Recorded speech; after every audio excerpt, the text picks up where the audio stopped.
How's it going there, everyone? It's Mr. Zen over here, bringing you guys a brand new One Piece chapter discussion. And for today's segment, folks, we're going to be talking about chapter 837, Luffy versus Cracker.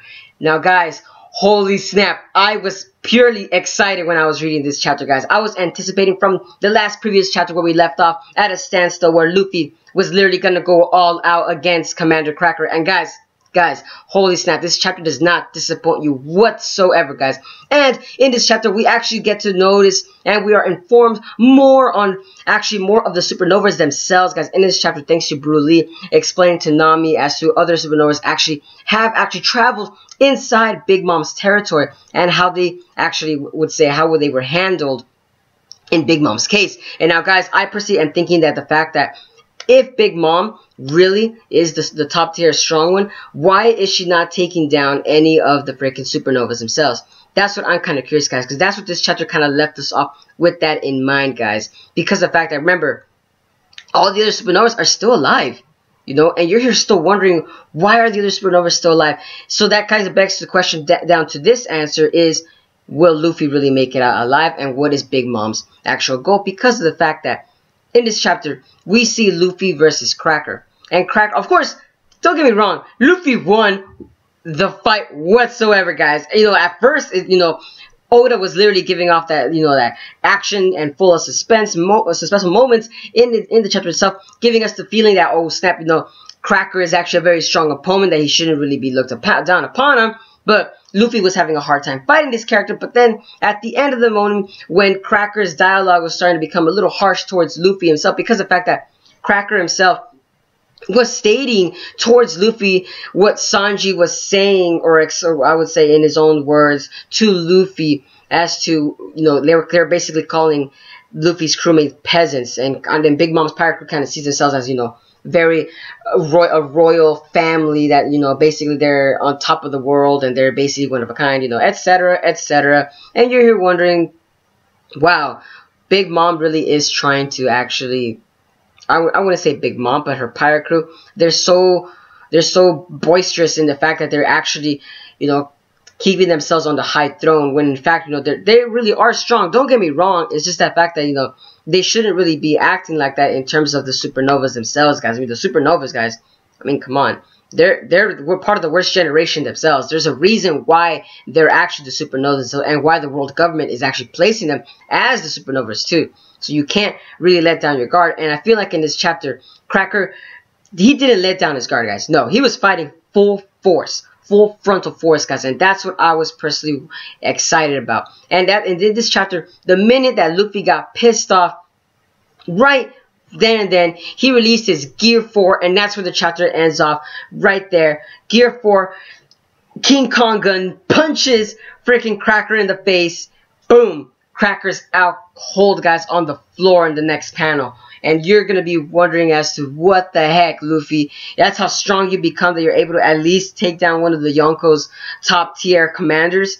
Wow. Just wow. And you're going to be also wondering the fact too, is Cracker still one of the strongest? I mean, don't get me wrong. All the homies themselves actually fear Crackers in the chapter themselves, guys.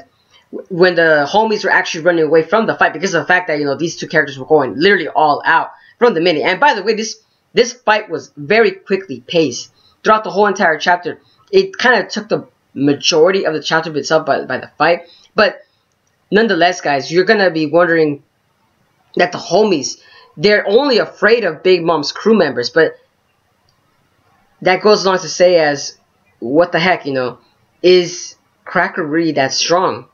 Or is he really the number one first mate of Big Mom?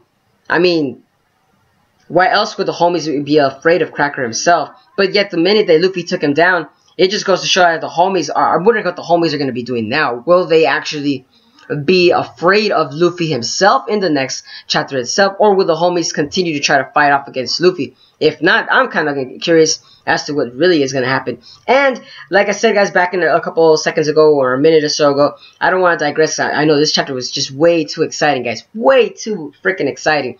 Was Broly, she was explaining to Nami that the supernovas themselves, they're actually too cocky, and when they become into Big Mom's territory, they feel like as if they have the power to take down a Yonko themselves. And that's what this chapter is kind of explaining through Broly's own words, is that the supernovas, they can't get too cocky, guys. These characters can't get too cocky because the Yonko are a Yonko for a certain reason. Big Mom now, however, we're wondering why.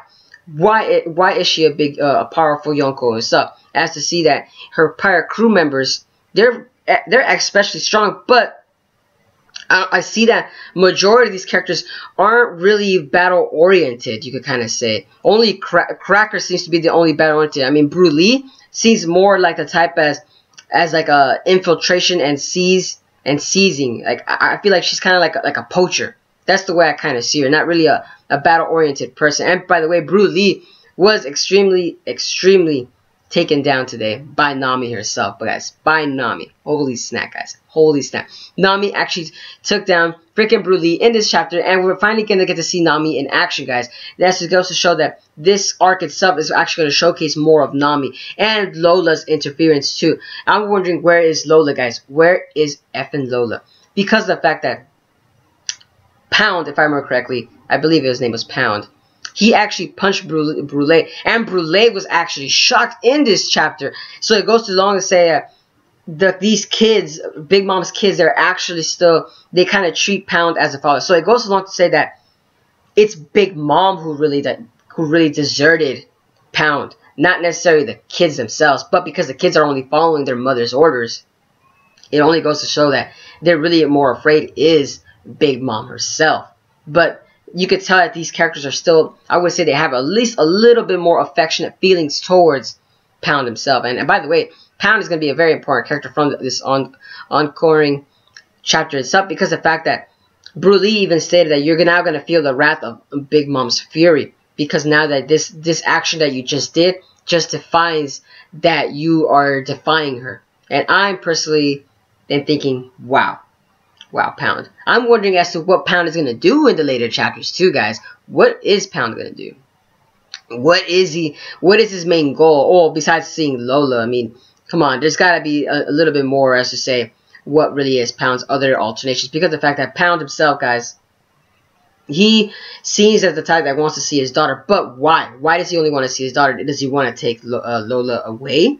Does he want to run away with them, or does he just only want to see them? I mean, there's got to be a reason why he only wants to see his daughter. Maybe it's because of the fact that he hadn't seen it for a long time, or maybe he wants to. Maybe he's holding a secret that maybe he has. We're not too sure, you know. Wonder why he wants to see his daughters. When if Pound really was part of Big Mom's crew, he would at least know their whereabouts. I mean, Big Mom probably knows where their whereabouts are, but I mean, if he's close to Big Mom, or I should say, have at least people within the vicinity. Because I mean, the way that it looks like it looks as if Pound is very close to all these people, or at least they're aware. They're at least aware of him.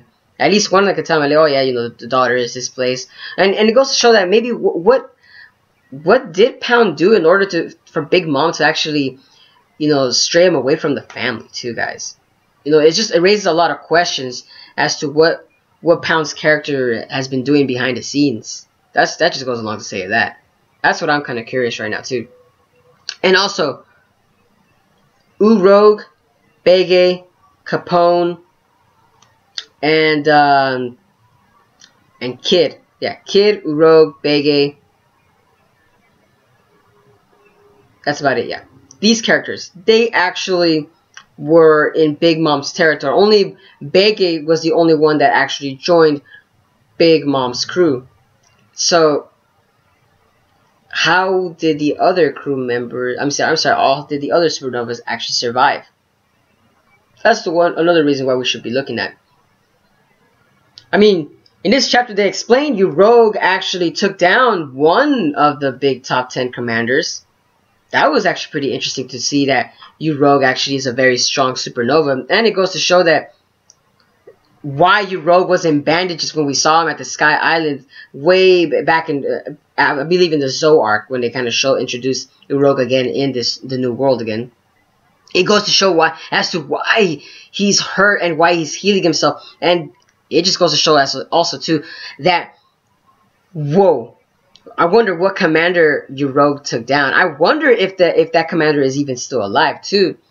or if they're gonna actually showcase, see him if he's bandaged up or something along the lines of that. You know, we're wondering where is this character at. I'm just curious. Like I said, this chapter is bringing up a lot of questions, and also as to how did Rogue end up at Sky Island?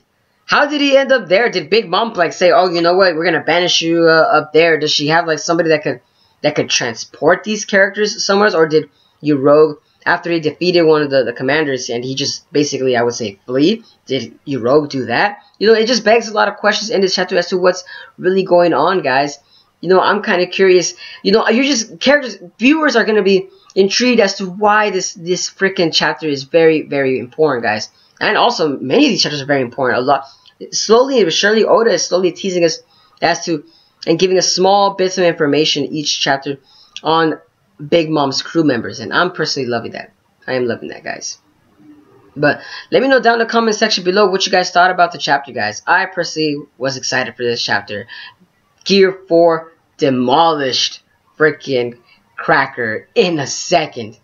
In a second, guys. Holy snap. Now I'm wondering who is going to be the next commanders that Luffy will face, or if he's even going to actually witness them themselves. That's what I'm kind of curious, guys. Holy snap. But like I said, let me know down in the comment section below what you guys thought about this chapter. What was your favorite scene of this chapter? And what do you guys think of Rogue now? What do you guys think of this character now? Holy snap, you know. Rogue now is basically becoming a very important character now, guys. Like I said, Oda has a very intricate way of showing these characters in a sense of how he's placing them in each current arc. No matter if they were never shown in the past current arc, he will have some way of bringing these characters to life each and every time they're away for a certain time. But like I said, guys, let me know down in the comment section what you guys think about this chapter. And as always, guys, have a wonderful day. But this is Mr. Zen signing out.